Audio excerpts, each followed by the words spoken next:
Hey everyone, and welcome back to Personance. Today we're going to dive into something that probably hits close to home for a lot of us. Figuring out the whole money thing as a couple, Yeah. like it can be a bit of a minefield, right? Oh, absolutely. Money and relationships, definitely a recipe for some interesting conversations. That's why we're here, to try and make some sense of it all. So we found this really interesting article in Fortune magazine all about how couples should handle their finances. And the big question they tackle is, should everything be combined, or is it better to keep things separate? It's the age-old debate, isn't it? And there's no magic answer that fits everyone. But what's really fascinating is that the article points out how younger couples, those married after like 2010, they're actually way more likely to keep their finances separate. Really? Yeah, the research shows they're like 40% more likely to have separate accounts compared to couples who married before that. Wow, 40%. That's a pretty big difference. I guess it makes sense, though, when you think about it. People are getting married later these days, right? So they've often already got their careers going and maybe even some assets built up before they even tie the knot. Exactly. So this whole yours, mine, and ours approach is gaining a lot of traction. Having a joint account for shared expenses like the rent or bills, but also keeping individual accounts too for personal spending and saving. So it's kind of like a way to have your cake and eat it, too. You could say that it lets couples contribute to those shared goals, but still hold on to some of that financial independence. Makes sense. The article also kept mentioning the idea of protection when it comes to separate finances. What did they mean by that exactly? Well, it's all about safeguarding yourself and your assets, Yeah. right? And it's not just about preparing for a potential divorce, although that's definitely part of it. Right. Separate finances can also offer some protection from creditors. Let's say, for example, one spouse decides to start a business, and unfortunately things don't go as planned and the business ends up in debt. Well, with separate finances, the other spouse's personal savings wouldn't be at risk. Ah, so it's like a financial safety net. Exactly. It prevents one person's money troubles from dragging the other person down. And there's even the possibility that separate finances could make a difference when it comes to qualifying for certain government programs later in life. Although the article didn't really go into specifics on that. Interesting. It makes you think about how these decisions can have a ripple effect. It's not just about managing your day-to-day budget, but also thinking about the long term. Absolutely. And while we often think of joint finances as the gold standard for trust and commitment, there's a growing understanding that financial independence can actually contribute to a stronger partnership, especially for women who may not have always had equal control over their finances historically. Yeah, I can see how having that sense of autonomy over your own money could be really empowering. Exactly. It allows each person to pursue their own financial goals and values without needing to constantly negotiate or compromise with their partner. So it's not about secrecy or a lack of trust. It's more about respecting each other's individuality within the relationship. Precisely. Now, having said all that, there are definitely valid reasons why couples might choose joint accounts. For some, it can make budgeting and bill paying a lot simpler, and it can even create that sense of shared responsibility and teamwork. Right. But even if a couple does decide to primarily use joint accounts, there are still certain situations where keeping some funds separate is generally recommended. Okay, like what? Well, the article had some pretty strong opinions about inheritances and financial gifts, for Yeah, I instance. remember that. They seem pretty adamant about keeping those kinds of assets separate. For good reason, Mm. because commingling those funds with marital assets can create a real legal headache down the line, especially if the couple ever decides to divorce. Hmm. I have to admit, I'm not really sure what commingling means in that context. Oh yeah, good point. It basically means mixing inherited or gifted money with shared marital assets. And that can make it really tricky to figure out who owns what if a divorce happens. It muddies the waters, so to speak. So it's all about having a clear paper trail for those assets. Exactly. It's about protecting yourself legally and also honoring the intentions of the person who gave you that inheritance or gift in the first place. Mm, They probably intended it for you personally, not necessarily for your spouse. And commingling can make things way more complicated. that makes sense. And speaking of keeping assets separate, the article also mentioned premarital assets. Yeah. Those things you bring into the marriage that you acquired before the relationship started. They suggested those might be something to consider keeping individual as well. Yeah, especially for professionals who might come into a marriage with a lot of wealth or assets already.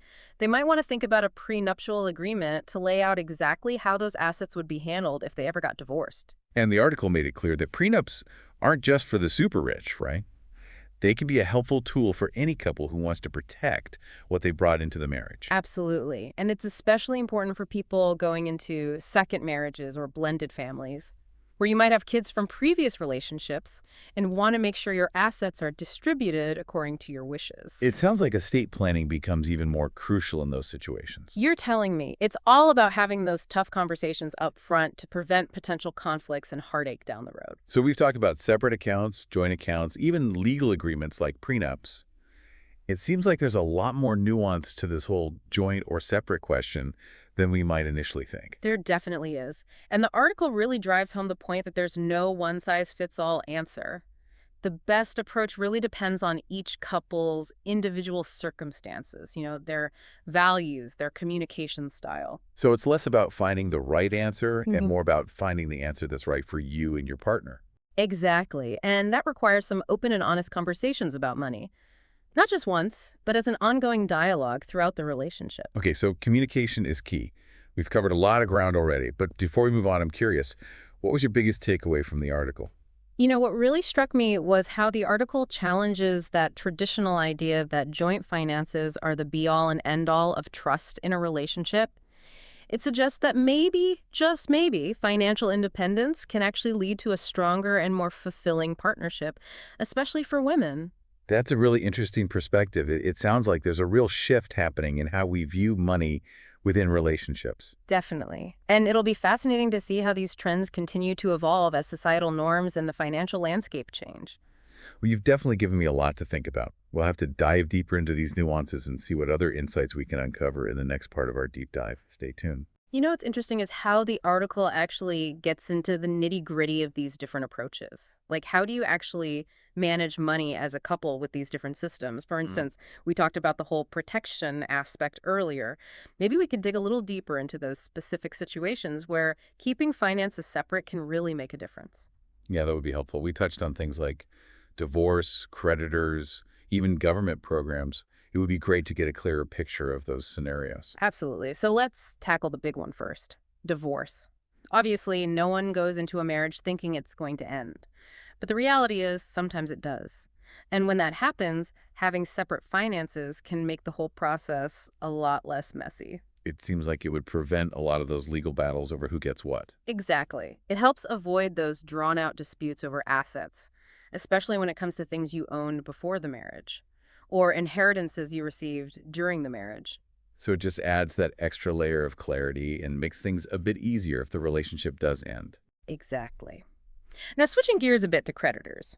The article highlighted how separate finances can protect one spouse from the other's financial missteps. Let's say, hypothetically, one person has a gambling problem and racks up a ton of debt.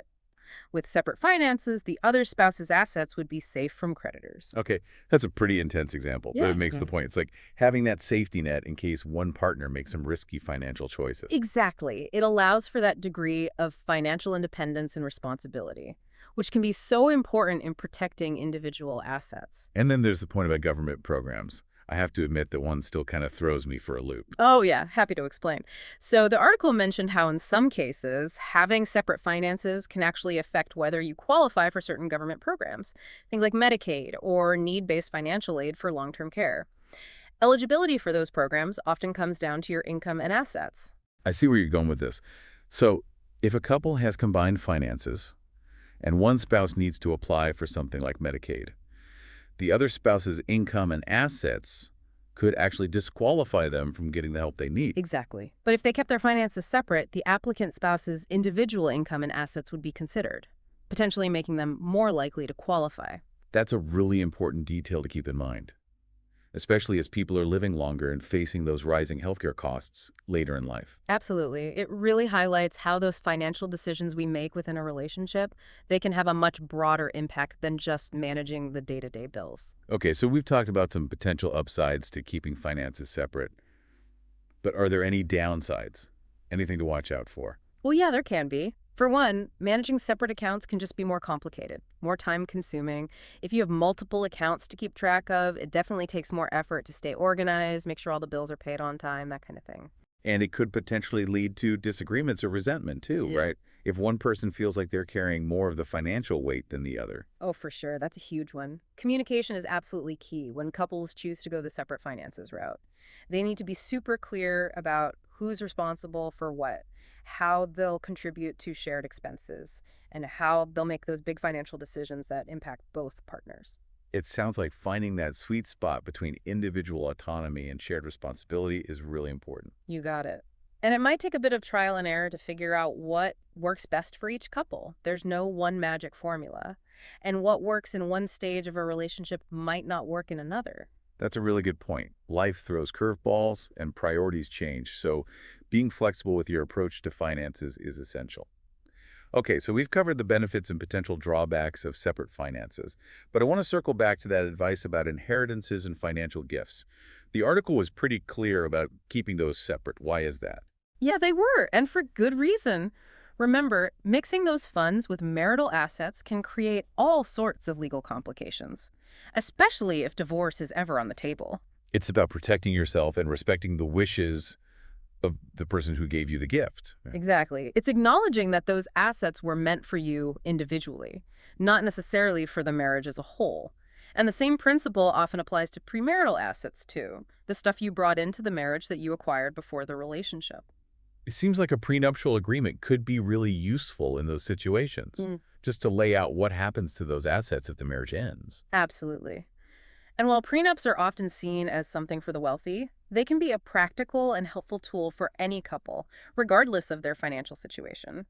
It's about having a plan in place to avoid those potential conflicts and make sure things are handled fairly if the relationship does come to an end. Exactly. And for couples in second marriages or blended families, where you might have kids from previous relationships, estate planning becomes even more important. It's about making sure your assets are distributed according to your wishes and that your loved ones are taken care of. Wow, we've really unpacked a lot here. I think we've uncovered a whole world of complexity hidden within that seemingly simple question of joint versus separate accounts. We have. It's a good reminder that finances in a relationship are about so much more than just splitting bills or managing a joint bank account.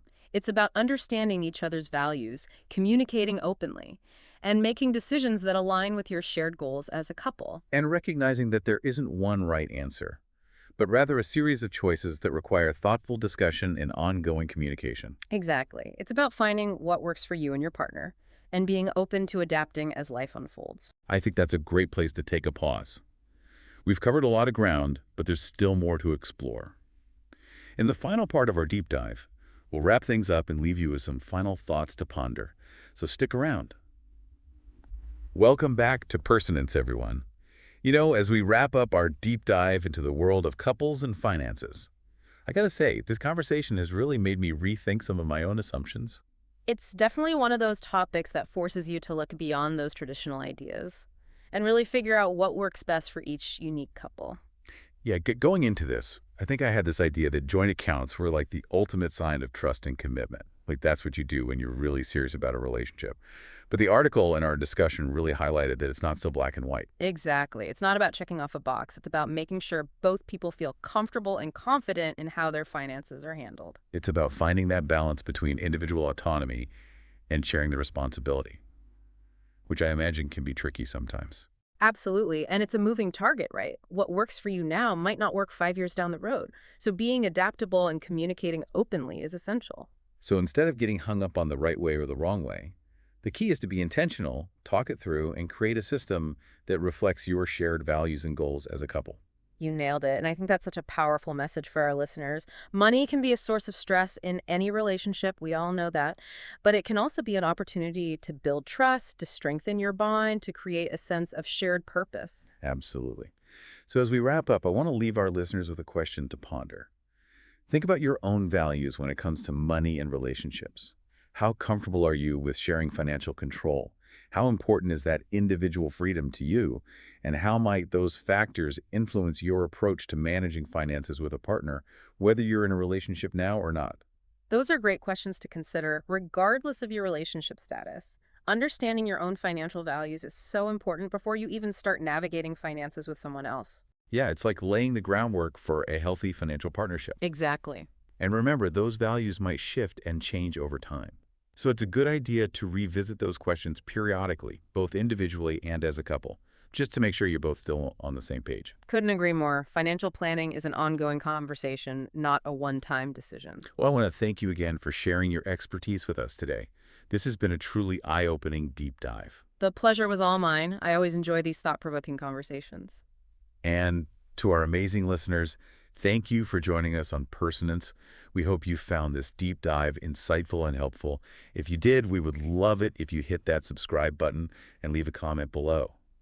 Tell us what resonated with you, what questions you still have. We love hearing from you. Until next time, keep those conversations going and those finances flourishing.